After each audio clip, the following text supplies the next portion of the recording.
Taz, esses modelos eles podem ser usados para desinformação em larga escala, facilitar ataques cibernéticos? Qual a sua preocupação com relação a isso?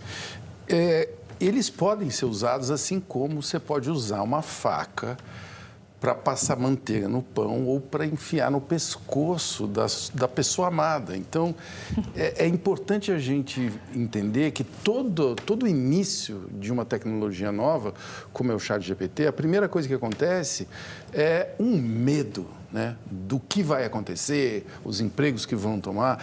E isso aconteceu ao longo da história da tecnologia. Então, quando os carros começaram a se popularizar, criou-se um pânico sobre os acidentes que aconteceram, né? Os carros eram muito inseguros, aí teve que criar outros mecanismos de segurança. Só que, assim, nós estamos falando da ferramenta que mais se democratizou ao longo da história. A matéria falou, em 2 meses, 100 milhões.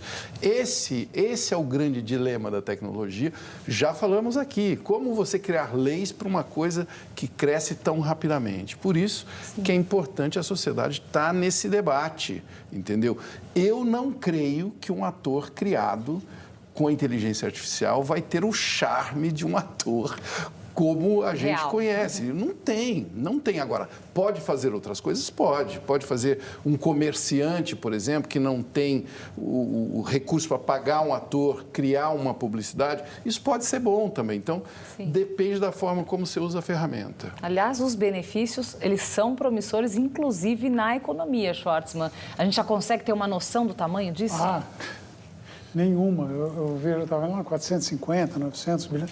Não, puro chute, a gente não sabe. Agora, a gente sabe um pouco da história. O Taz estava lembrando dos carros, assim, quando apareceram os primeiros teares mecânicos, eles estavam substituindo gente que estava trabalhando, né? Então, teve um movimento lá dos luditas, né, que destruíam os teares, porque estava destruindo o meio de vida. Vai obviamente, afetar ali o meio de vida, sabe? Maquiadores, alguns modelos, etc. Me preocupa até porque minha filha é maquiadora, então vai saber o que pode acontecer com o futuro dela.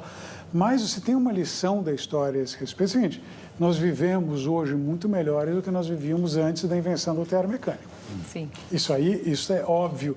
E não é que assim, só para uma elite, não. Isso aí se generalizou para a população comum. A gente nunca teve, proporcionalmente, tanta gente acima da linha da pobreza na história como a gente tem hoje. Não é que tenha pouca gente, mas proporcionalmente é muito menos do que no passado. A tecnologia tem um potencial de desenvolvimento que é absolutamente gigantesco. No meio do caminho, obviamente, há mortos e feridos.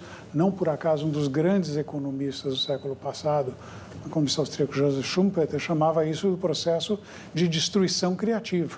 Você colocava uma coisa, ela arrasava tudo que tinha em volta, mas o que vinha acabava se provando muito melhor, muito superior.